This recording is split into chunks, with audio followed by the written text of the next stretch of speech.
Well, thank you very much for trusting me, for allowing me to come into your life for the next 20, 25 minutes and to challenge you, to dare you, and to ask you to join the fight.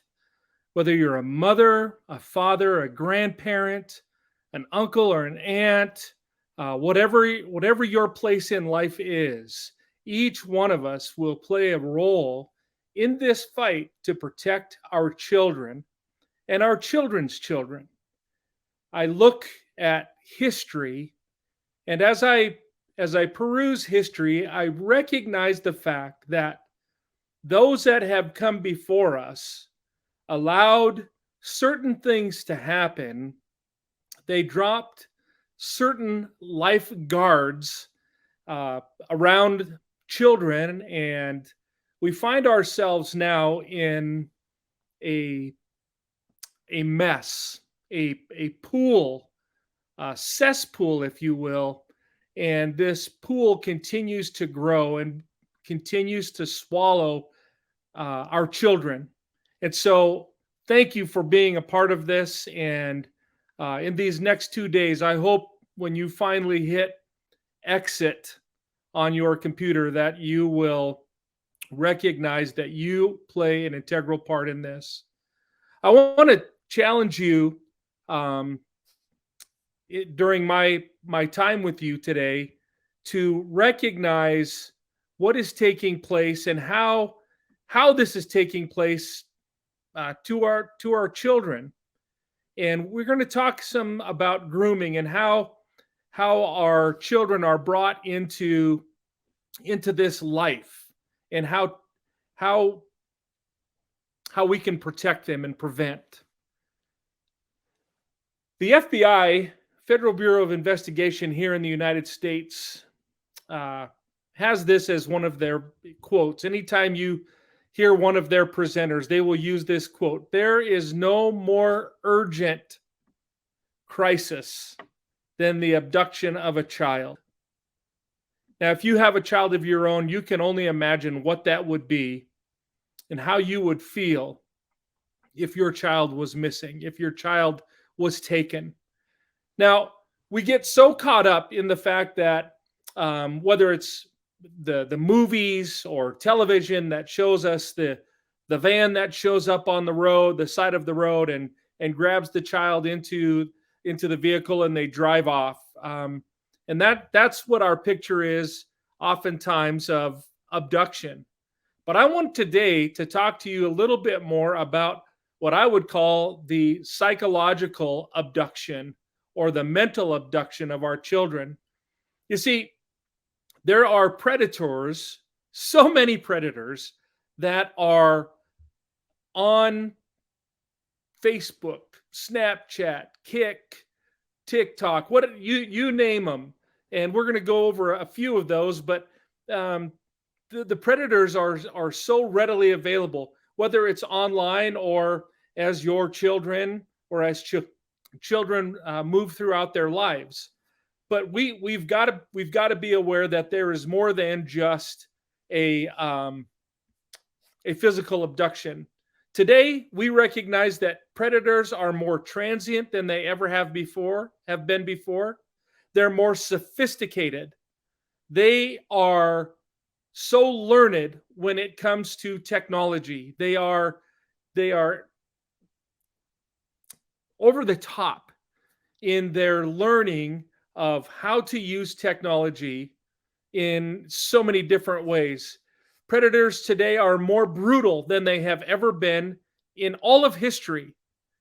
And when we talk about brutality, again, we have to move our mind away from the fact that this is only a physical thing.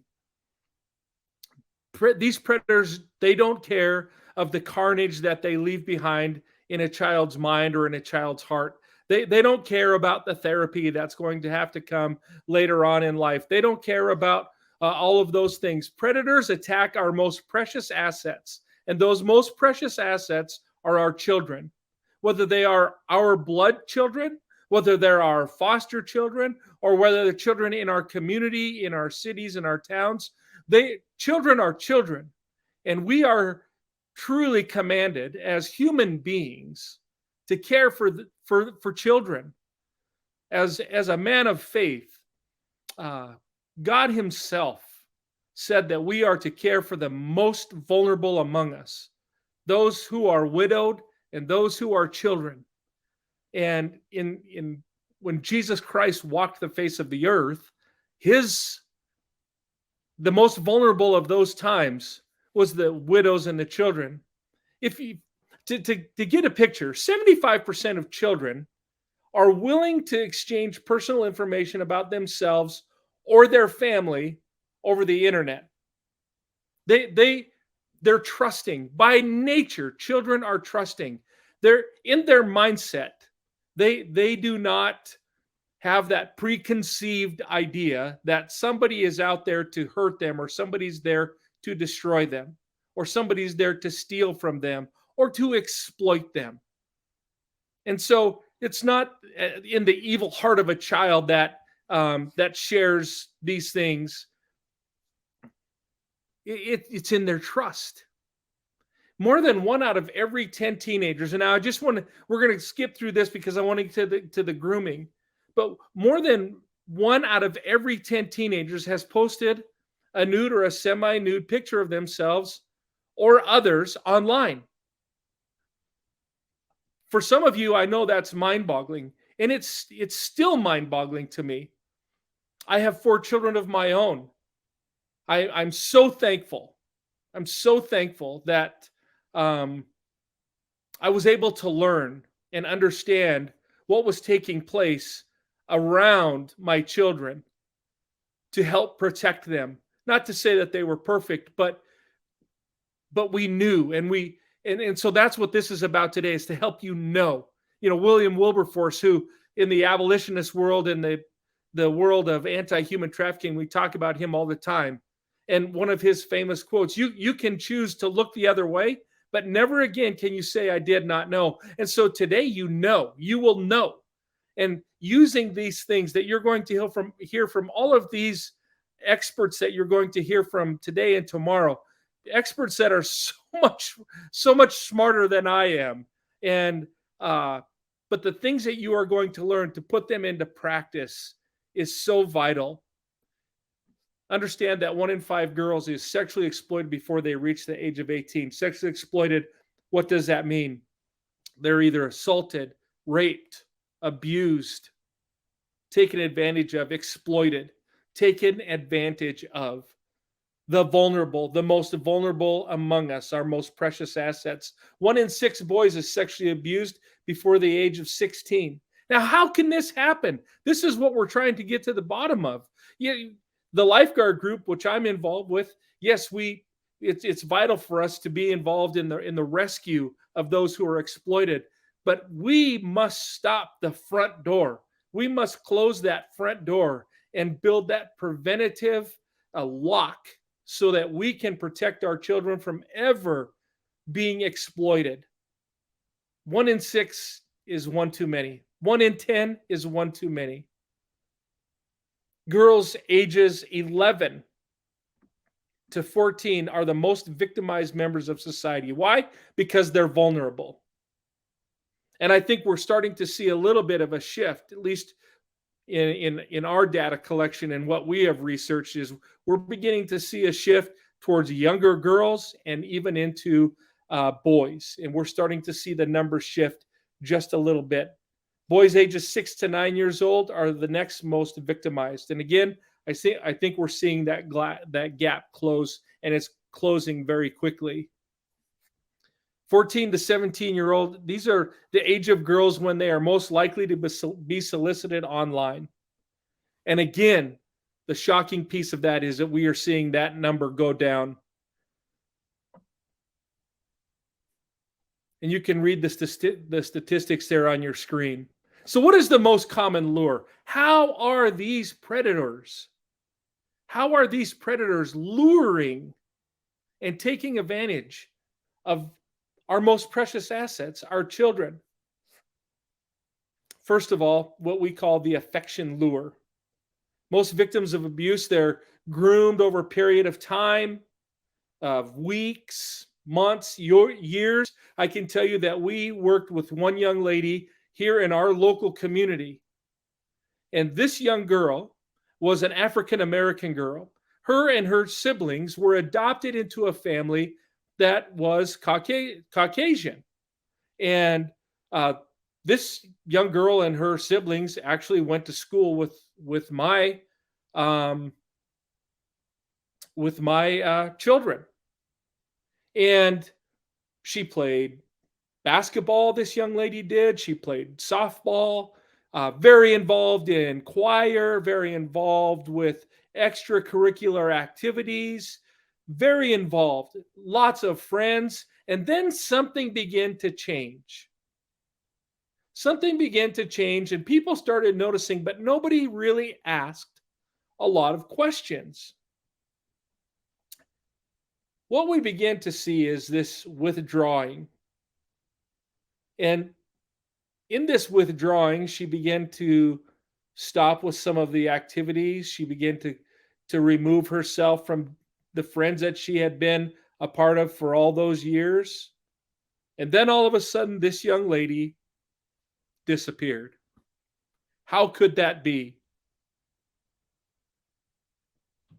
Because the lock on the door, the prevention wasn't there. There was a man who gained access to this young lady. And for 1 full year, in an online chat, begin to groom her, begin to change her mind, and begin to abduct her mentally using affection.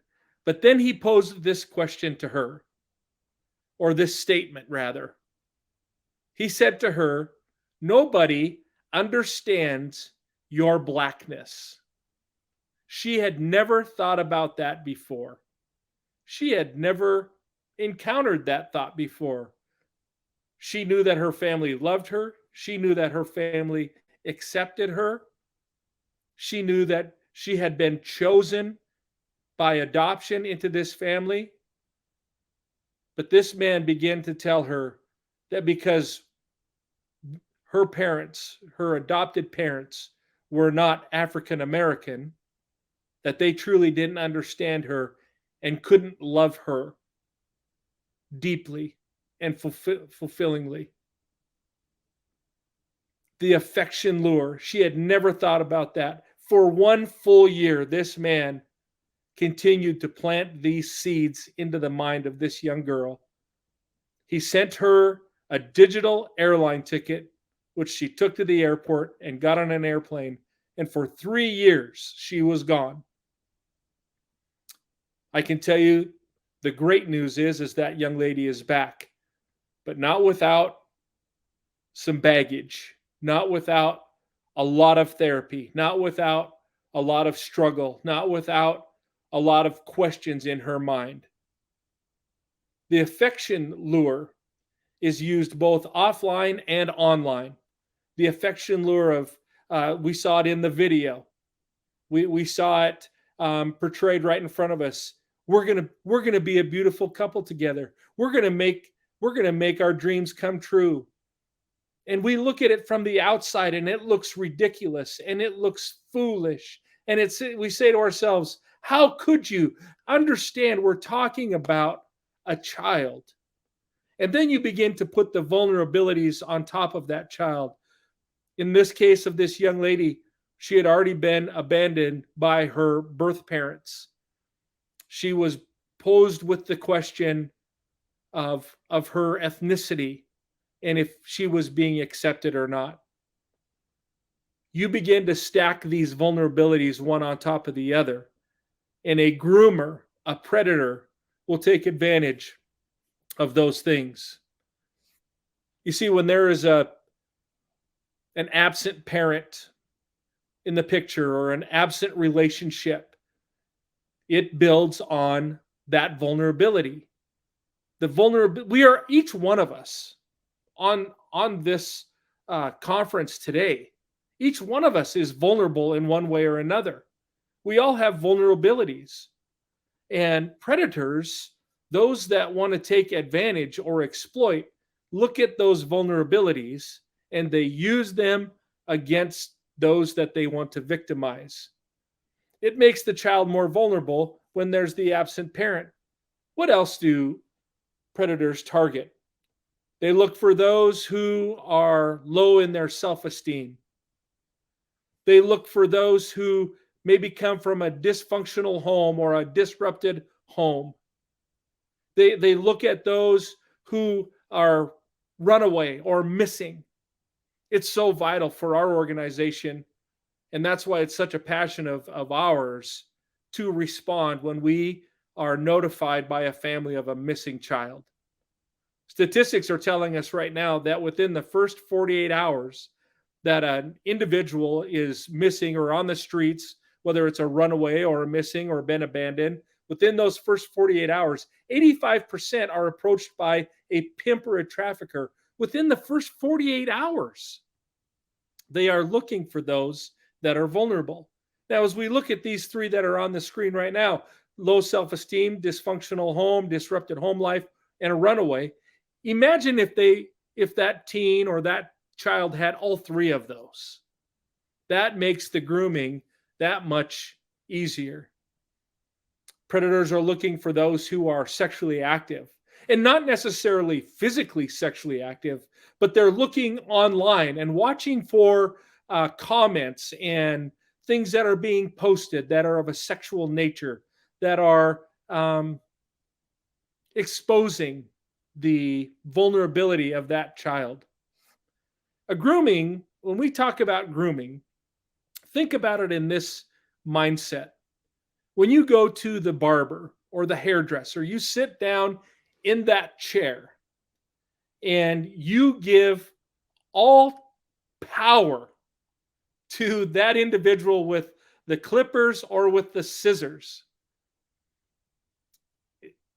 I don't know about you, but for me, I've got to know who that person is that has the scissors in their hands or the clippers in their hand. I have to know that they know what they're doing.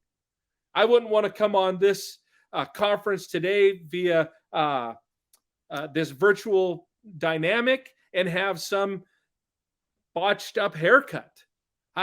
That's important for me to look good when I stand in front of people. I want my wife to look at me and go, "Oh, that's very nice." I have a pride in making sure that my hair is combed, but it all starts with the one that I trust and I put my trust into, who I give the power to groom my hair, to groom me. This is the same way when we talk about a child. This is why it's so vital as a parent to be involved. You've got to know there is no other way. There is no excuse for you to allow somebody to have access to your child who you do not know and you do not trust personally. Grooming is a process in which an offender draws a victim into a sexual relationship. And this doesn't need to be a physical sexual relationship. And they maintain that relationship in secrecy. Secrecy is a big thing when it comes to grooming. That's why when we, as parents, we must raise our children in a non-secretive environment. We've got to be open and honest with our children. Secrets cannot be commonplace, because if they become commonplace, the offender can then mention to the child, can say to the child, "Listen, this needs to be between you and me. We don't need to say anything to anyone else." And because that's a familiar thing in a home that has a lot of secrets, the child can then say, "This is normal." In a safe place, there are no secrets. There is openness and there is honesty. The shrouding of the relationship in secrecy is essential in grooming. If I, as a predator, which I'm not, but if I was a predator, secrecy would be my utmost priority. How can I keep what is happening? How can I keep that secret? Predators can be family members, they can be neighbors, persons in authority, boyfriends. It's those that you do not know and you are not personally acquainted with. We must be acquainted with those who we allow into our children's lives. We're going to jump quickly. Grooming by a sex offender is gradual and it's a calculated process. That's why the monitoring of our children online, who are they talking to? Who are they accepting into their applications, whether it be a Facebook or a TikTok or whatever those might be. Parents, you must be involved. Grandparents, you must be involved. If your children have time for social media, you have time for social media. If you don't have time for social media, your children don't have time for social media. There is no excuse. There is no other option than when your children are online that you are involved in that process. You are the protector. You are the gatekeeper. For this child I told you about, for 1 full year, this was taking place and nobody recognized, nobody noticed. Stage 1 of the grooming process is the targeting. The offender targets a victim by sizing up a child or watching, or we heard in the testimony of the survivor just moments ago when she said the pimp was always watching. The trafficker was always watching. The predator is always watching from afar. And sometimes it's not that far in location. Like we talked about, the groomer can be a family member. In fact, we're seeing in the United States, in the state that I live in, it is much more where families are being involved. The targeting, the victim is sizing up the offender sizes up their victim. Children with less parental oversight, of course, are most vulnerable.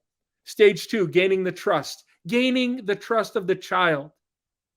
This is criminal. This is so of utmost importance, mom and dad, or those who are taking care of the guardian of the child. You are the trust barrier. Our children they have that innate trust. We have to teach them to be on guard. The sex offender gains trust by watching and gathering that information and to know, and then they use that against them. They bring it to them. They requote them. They remind them of the things that they said, and they said, this is all secret. It's just between you and me. They fill a need. Okay, we talked about those things, the low self-esteem, those that have a dysfunctional home life. And they'll present a need, just like in this young lady's life. She never knew she had a need before these people said, nobody accepts your blackness. Nobody accepts the fact that you are African American. She had never thought about that before. She was accepted by her family. She was accepted by her friends. She had no concept. And so not only did this predator fill a need, but he created the need and then he filled it. And then the isolation, and that's where the secrecy begins. The grooming offender, the grooming sex offender, uses these developing situations and these relationships to create a place or an environment where they can pull that child away from those who are familiar with them, those who care for them, those who should be there with the trust barrier. No parent takes a 2-year-old or a 3-year-old, sends them into a barbershop and says, get your hair cut. When all of my children got their hair cut, it was a big deal. My wife was there. I was there. We took pictures because we wanted to be there. Because we were involved as parents. And how much more, right? How much more when we allow our children to walk out of our home or step into this virtual reality online. How are we not there as parents? We must be there so that there is not that isolation. That grooming sex offender uses the developing relationship with the child to create situations where they are alone together. should never happen. Phones, mobile devices, computers, tablets should never be with a child in a place of secrecy in their room. Anytime they are on a social media or a virtual device, they need to be in a place where that trust barrier, where that guardian can be with them. Unfortunately, parents oftentimes we unwittingly feed into that grooming just by the appreciation or saying, "Oh, it's so neat that you're talking with this man from who knows where." Then the stage 5, sexualizing the relationship. That's the place they want to get them. Whether again it's physical or if it is a pornographic piece, to the place where I want you to send me a video. I want you to send me a picture. It doesn't have to be in the nude, but you're so beautiful and your body is so nice. I just want to see a picture. I just want to see you. I want to have that so I can have that in front of me because I care for you so much. And then it begins to go farther and farther to where it started with maybe just without a coat, and then maybe in just a picture of them just in their underwear, and then it went to without a top, and then fully naked, and then a video. We've seen it so many times. Stage 6 is that maintaining of control.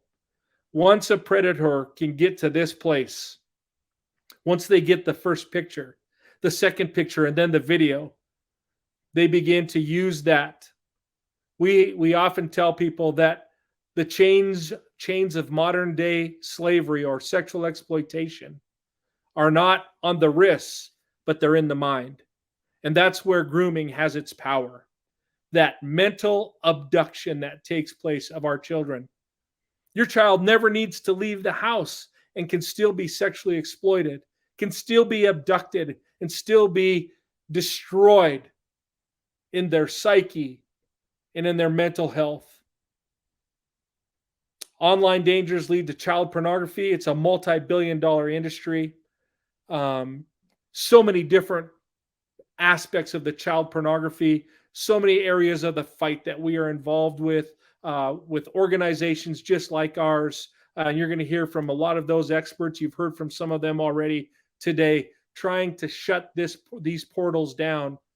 But this is where, again, we have this mindset that this is where our children are being taken physically, and that's the only way. And if we can just protect them from leaving our home, then they're safe. But we have to understand that the predators are looking to steal the minds and to groom the minds of our children. My time has come to an end. It has been a pleasure and an honor. The slides that I have prepared and the information I give to Protect 2022 to share those out to all of you who are interested.